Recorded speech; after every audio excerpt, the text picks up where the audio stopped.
Well, Amy, I really do appreciate you taking some time to hang with me today. Thank you so much. Thank you for having me on here.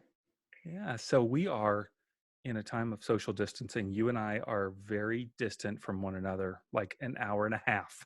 So I don't think you're going to get me sick, and I'm not going to get you sick.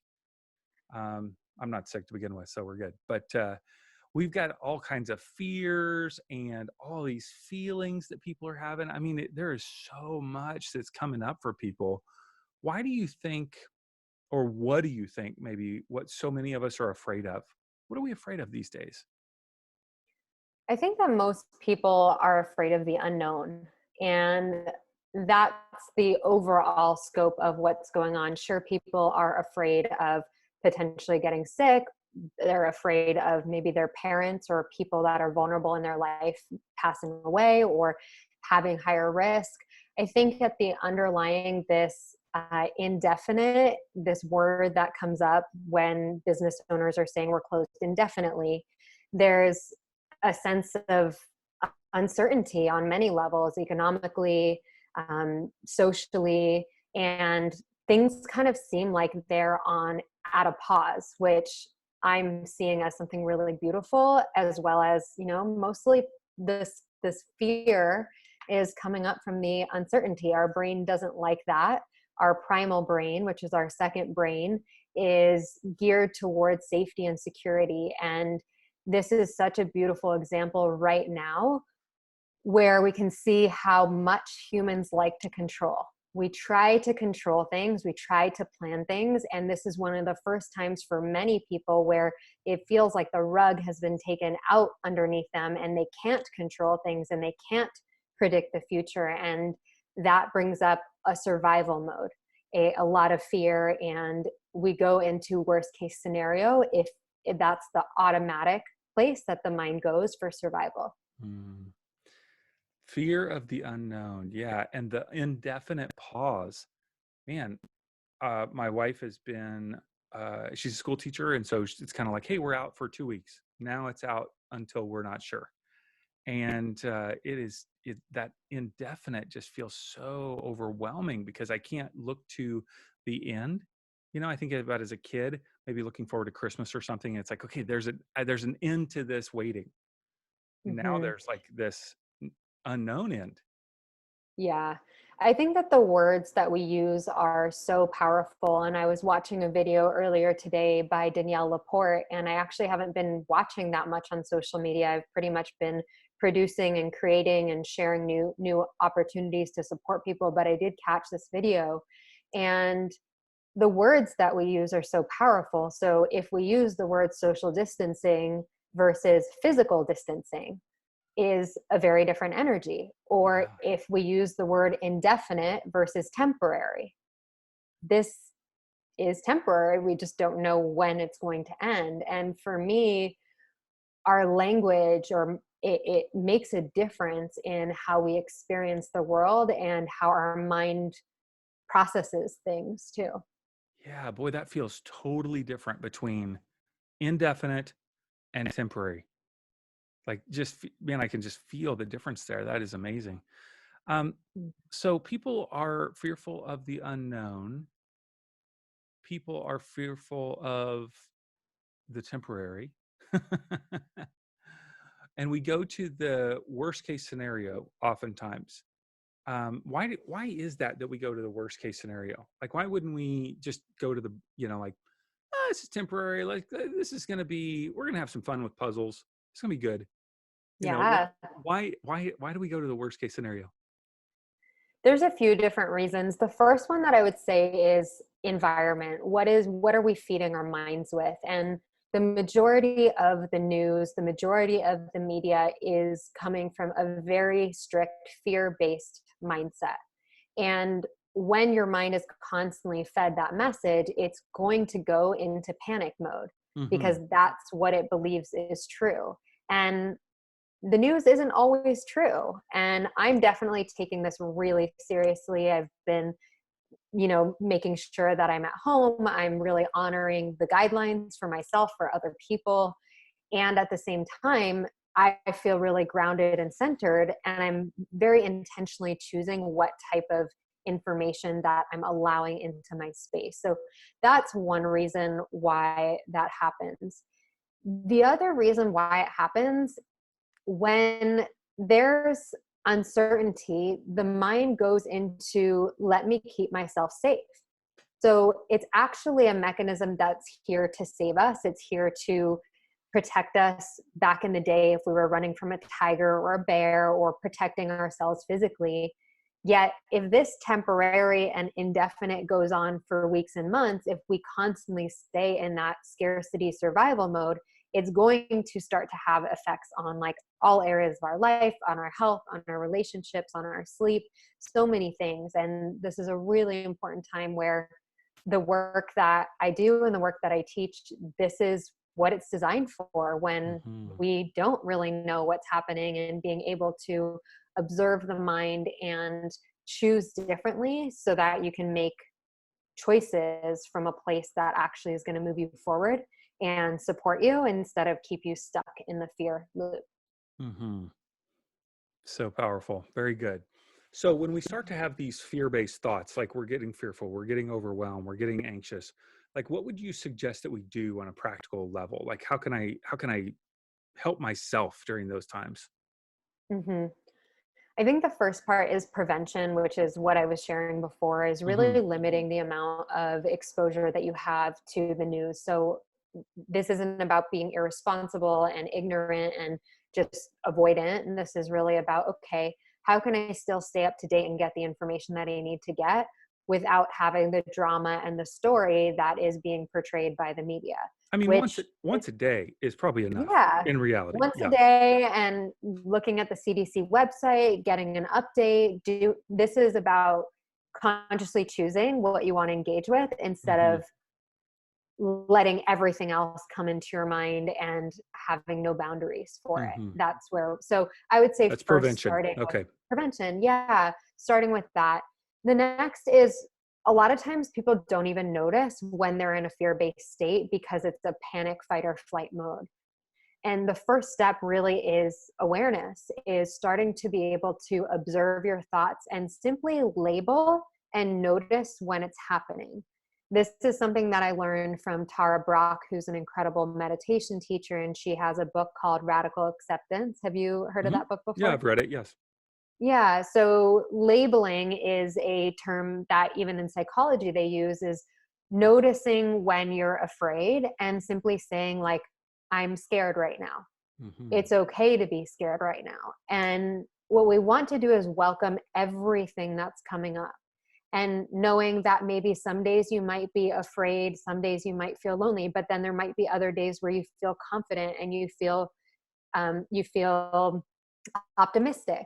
And all of those are welcome. So it's really about getting familiar with what you're feeling. And a lot of people aren't used to doing that. They're used to zoning out, ignoring it by either, eating or distracting themselves. And this is actually what I feel this time in history is so powerful. This is like the big pause to reevaluate, like, how are we doing things? So for people who are listening, the first thing is starting to be aware and just have some mental labeling of, okay, I'm afraid right now.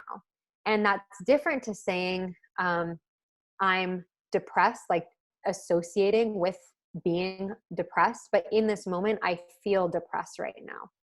And that's a big difference as well, is not like claiming and labeling yourself as someone who's depressed, right?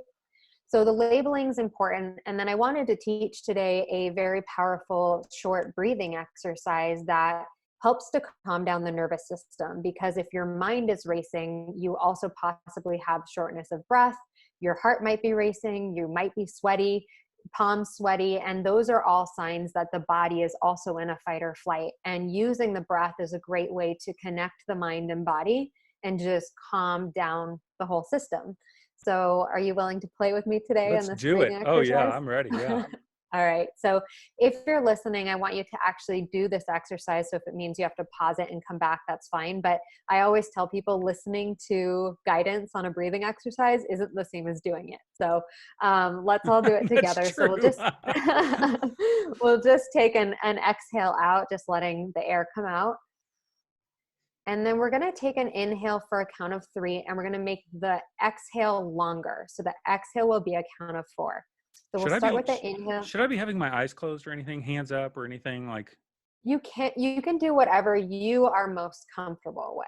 So some people, their eyes closed really freaks them out. Some people open. I generally close my eyes when I do breathing exercises, but I want you to know that you can do this no matter where you are, who you're with, what you're doing. This can be your own little practice. So you don't have to close your eyes if you feel like you can't in the moment.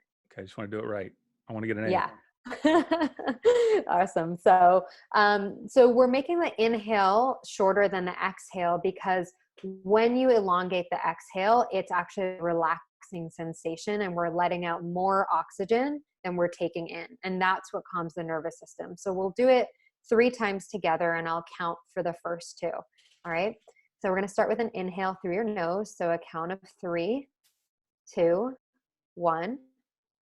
Exhale out your mouth for a count of 4, 3, 2, 1. Take another inhale for 3 counts. Exhale for 4. And one more time. Inhale for 3. Exhale for 4. And then if your eyes are closed, you can open them. Just notice the feeling in your body, even if it's just a slight shift. And that's how powerful the breath can be. So good. So you're telling me, I want to understand the 3 versus the 4. The 4, doing that extra long, it makes you feel more relaxed, is what you're saying? It has a Mhm. release to it? Yeah, it's a more relaxing sensation for the nervous system. And for some people, if you get a hang of this inhale for 3, exhale for 4, you can go for inhale for 5, exhale for 7. So the count of 3 and 4 is not specifically what's important. It's the exhale is longer than the inhale. Hmm. Also, counting your breath helps you to come to the present moment and focus on the counting instead of what's going on in your mind in that moment. And you do a lot of meditation with your clients and the work that you do. Is that correct? Yeah. And why, at what point in your life did meditation become, kind of a regular part of your your daily living? Mm. So I had tried meditation on and off for quite some time. I had done yoga on and off, but it was never consistent. And that's the number one thing that people say about meditation is like, I've tried it, but I can't stay consistent with it. So that was the case for me. I found it really challenging. And it wasn't until I really needed it. And when I say needed it, meaning hit my own rock bottom with my own mental health. I had been Mm, struggling with depression for a while. My life was very out of alignment with my truth, with who I really was. And I was going through a lot of self discovery and it created a lot of anxiety. And I ended up feeling like I had no choice. I would wake up at 4 a.m. and my heart would be racing and my mm, mind would be racing. And I was laying in bed and I had my dog sleeping in the room and I had my ex-husband sleeping in the room at the time. And, I would have to go into another room and sit on a meditation pillow because I mm, literally didn't know what else to do. mm, And as I started to do that more frequently, I started with short meditations and then I would journal afterwards. And I kept doing guided meditations because that was the only way for me to not focus on the mhm. craziness that was happening in my Sure. mind. I read a really crazy statistic today that humans have our attention span is 1 second less than a goldfish. So a goldfish has 8 second attention span and humans have 7, which is Oh, crazy. So wow. your mind is going in like a million different places. And especially when you sit down to meditate, that's likely to happen. And so I started slow and I've been meditating now consistently for almost 3 years. And it honestly has changed my life. It has changed my mental health. It has changed my physical health in many ways as well. And what meditation does is it really helps you to separate from your thoughts and then be able to consciously choose Mm, instead of be controlled by your thoughts from like a mm. mindset perspective. That's what it's doing. From a Mhm. spiritual perspective, what meditation is doing is allow you to connect with your soul, your higher self, your intuition. And then from a physical perspective, it's getting you connected to what's going on in your body and physiologically reducing your stress levels. There's lots of different benefits for different reasons. Mhm. And just to clarify, because when you were telling the story about waking up at 4 a.m., you said you were laying there with your dog and your ex-husband, which Mhm. that would freak me out too if I was with my ex-spouse in bed. But I'm assuming they were currently with your spouse at the time. Correct. Yeah. So thank you for clarifying that. That would will cause a lot more anxiety. Let's just say that. Yeah. No Uh, wonder you were freaking out. yeah. So essentially, I was living a picture perfect life, had done everything that I thought was supposed to make me happy, that was making everyone else happy. Hmm. And I found myself feeling very empty and feeling very stressed inside and lost inside, and kept blaming myself, like, why can't I just be happy? Hmm. What's wrong with me? And eventually my truth became, and my faith became greater than my fear. Hmm. And my my faith in believing that I am worthy of being happy, and that the universe didn't put me here to struggle, and that there was something that was out of alignment. So Hmm. yeah, it was a it was honestly the most challenging decision. And the biggest fear that I've ever faced in my life is fear of rejection, fear that my Wow. family would be very upset with me, fear of losing my identity of Hmm. being a wife, and like, what does that mean for the rest of my life? What is my life Hmm. going to look like? Fear of losing a lot of people that I loved and cared about. And that is a lot of times the biggest fear for people is fear of not being loved, Hmm. right? And that was my biggest fear, and I got to see that face to face and come in contact with my fear to be able to create the life that I have now, which was on the other side of fear. Hmm. It seems like a lot of us, if we want to make a big change in our lives, whether it's in regard to a relationship, faith that we grew up with, a job, that maybe seems steady or something you can count on, or whatever it might be, there is a lot of fear around that, making that shift. And it seems like the fears are fear of failure, just in general, but also fear of rejection. What are other people going to say about me wanting to make this big shift in my life, even though Mhm. it's my life? Yeah, well, they say that public speaking is like the second most like feared thing other than death. It's because people are afraid of what other people are going to think. Right. Like it, and you're totally right. When people are going to change jobs, they're like, or maybe start their own business, they're afraid of what their family is going to think, what other people are going to think. And this makes sense from an evolutionary standpoint, and we can go down a tiny little rabbit hole here of the reason why that is because as as if you are rejected or if people are judging you, then you feel unloved. And as a baby, if you are unloved from your family, that means that you can't survive. it Hmm. you need love for survival. And so we attach on so much, it actually feels like it's an ego death for sure when you finally Hmm. do take the jump, but it feels so frightening. And another fear that comes up is the fear of rejection, fear of judgment, fear of failure, and then the fear of uncertainty. It's like, I don't know what's on the other side, but my predictable job, I know that I'm getting a paycheck. Right. I know that I'm coming home if I'm married to the same person every night, right? Hmm. I know there's so many things that when there's predictability, we're safe. And when Hmm. there's not, we feel uncertain. Hmm. It could be even as simple as someone listening wanting to change their hairstyle or clothing style. Even just those simple things can feel overwhelming if we're constrained by the fears of what other people are going to say or think.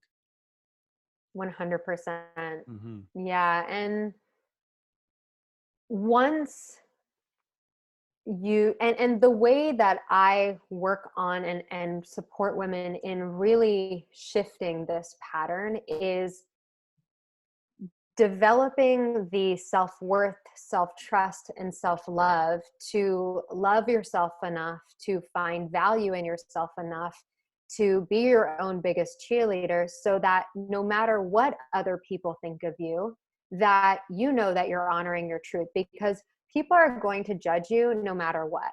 And I Mhm. say they might as well judge you for being who you actually are so that you're happy too. Yeah. And that comes from within. We seek so much external validation. I see so many women wrapping their worthiness up in their work, up in their relationship, up in what they look like, and not really filling up with the self love and the confidence and the worthiness to know that they can create a life that they love and that they can follow their dreams and actually listen to that voice inside of them that has been leading them and guiding them in a way, and maybe they haven't taken action on that yet. Mhm. You strike me as someone who you've shared it, that you've gone through quite a bit of pain in your life, and you seem to have a settledness, within you. Even the idea of meditation and finding yourself being grounded in those ways. And yet you seem to be pretty young. All of those things are, I wouldn't say stereotypically associated with somebody who is younger, unless they've gone through those painful experiences, Mhm. right? Because those painful experiences somehow either are going to drive us toward maybe more ego based decisions, or something that's a bit more grounded or spiritual. Um, is that, do you find that to be true in the people that you're working with as well?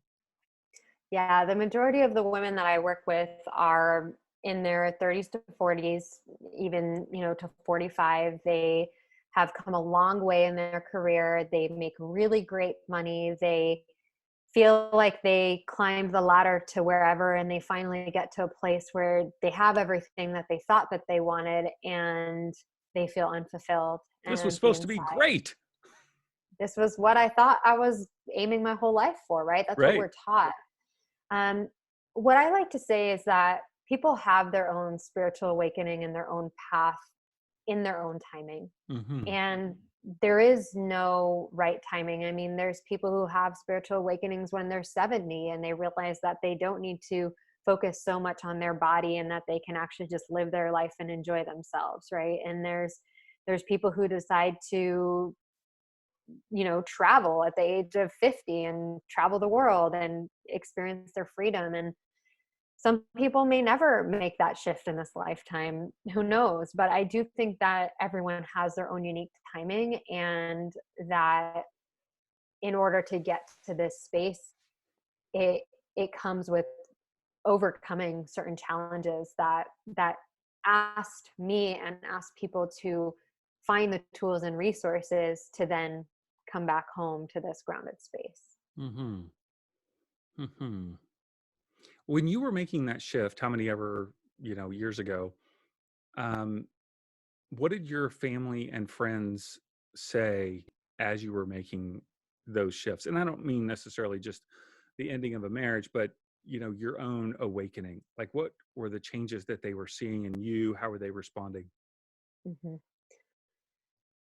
I have never been so well received in my entire life, because it was the first time when I was being the real me, and where it felt authentic without the masks and without the keeping everything inside and the walls and all of that. And so it really provided an incredible opening. And sure, there were definitely some people who didn't come along with me and who had their own thoughts and opinions, and there were so many more people who came into my space that I don't know where they came from. Like, me showing up as my authentic self, there was a physical shift in my body, both like physically how I felt and how I looked, because I was carrying a lot of stress. I was Mm. carrying more weight than I normally do. And um, I feel very, very fortunate that, my family was very supportive. And I think because I was being my authentic self, that it was more inspiring than threatening to them, Hmm. to be honest. Yeah. Yeah. I think I mean, I love that answer in that, I think what comes to my mind is that you made it. Like, and you not only did you make it, but you're thriving. And so that Mhm. the women who are listening today that are going, man, I want to make that shift, whatever that is, to wholeness, health, groundedness. We're not suggesting you leave your marriage. That's not what we're suggesting at all. We're just suggesting that you find that path of transformation and health and wholeness and your authentic self, that you'll make it. Like, it is challenging. I had my own experience 12 years ago where I hit rock bottom and had to kind of find myself again. And so it's hard, but Mhm. you can make it, and whoever's with you is with you, and new people will show up. And some Mhm. people won't be able to make that transition, and that's painful and disappointing, but that's part of the journey of becoming who you're meant to become. Mhm. Yeah, I Mhm. love that message. And I think that's so important. And yeah, I want to emphasize that this isn't about leaving a marriage or leaving a job. Actually, a lot of the women that I work with, they end up feeling more fulfilled in their job. They end up feeling more fulfilled in their marriage because they're able to be their authentic self, communicate their truth, and really get clear on what they actually want in their life. And that often doesn't mean making a radical change, and in some cases it does mean that. So the change and the transformation is coming to a place where you can listen to your truth and live from that truth. And sometimes that just means having a much deeper authentic relationship with your partner, or attracting a partner that is on the same, that you've been wanting, that's a great match for you, right? So it doesn't necessarily mean taking the leap always. Right, right. No, that's Mhm. beautiful. So I want to talk about living on a day-to-day basis right now during this temporary time of physical distancing. Um, you've told us prevention. Okay, so the crazy thing about fear-based news is it causes me to be fearful, and I feel like I need more of it in order to somehow, they're going to finally say something that's going to satisfy my fears, which in reality is not going to happen. It's just going to be more fear, fear, fear, fear. So prevention, shutting that off, maybe checking in once a day. Um, you suggested the CDC. I was surprised. I thought for sure you were going to say Fox News. That's really surprising to me. So the CDC website, and then breathing. We can do breathing. Okay.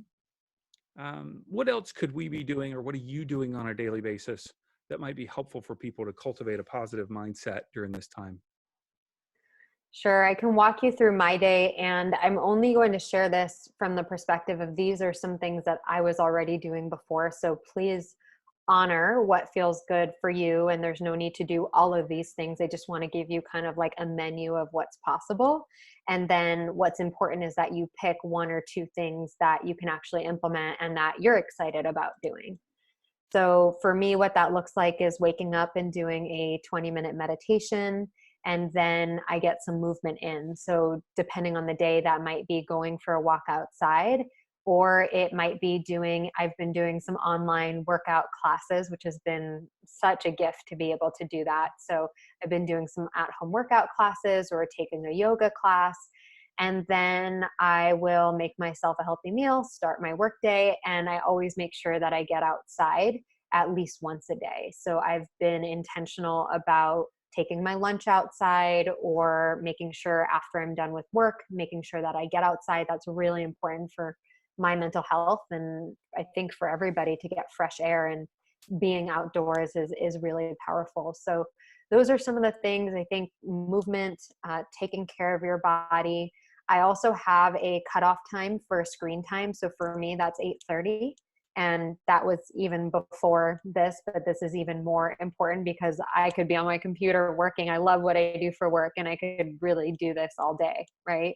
But having some guidelines and boundaries around my time, and really separating work from home stuff. So I'm not like doing laundry in the middle of the day.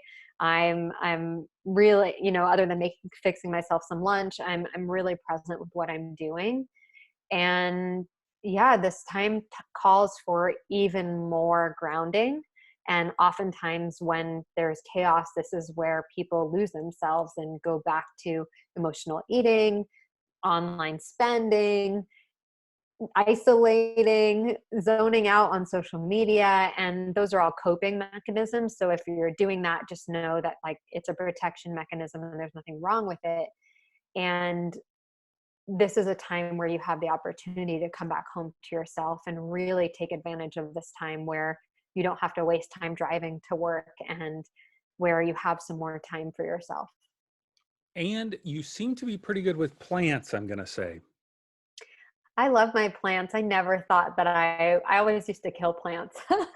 But anyone who can see the screen and watching this right now, I really enjoy having plants in my house, and they're actually pretty low maintenance. I actually learned a tip from one of my friends. She said that you would rather underwater a plant than overwater a plant, and that watering plants actually kills them fast. So I have this thing that's like it's a really easy tool. I kind of feel like it's cheating, but it's kept my plants alive. But it's a moisture meter that you just put in the soil, and then you can actually tell how dry the soil is. So I wait until it's pretty dry, depending on the plant, and I just water my plants when they're thirsty. What? How is this cheating? This just Yeah. sounds like awesomeness. That's like saying that You can get using it for like $10 on Amazon. It's the best. It honestly, I haven't kept plants alive until I started using this a thing. moisture meter. Okay, we're gonna check it out. I think that's what it's called. That's like using a turkey thermometer. Why would that be cheating? I mean, like what are you supposed to like naturally know when it's yeah, that's great. Yeah. Good for you. Well, they're beautiful. Okay, well, so Thank you you. have all kinds of things happening. You have the Feminine Frequency podcast. Give us a quick description of that. Why should we listen? Yeah, that's one of my greatest joys right now. I'm really enjoying that version of self-expression and bringing other incredibly wise, intelligent guests on to share their gifts. So, the Feminine Frequency podcast is about illuminating and bringing to life the feminine energy within you. And we all have feminine energy, men and women. We have masculine and feminine. And the feminine is about slowing down, it's about listening to your intuition.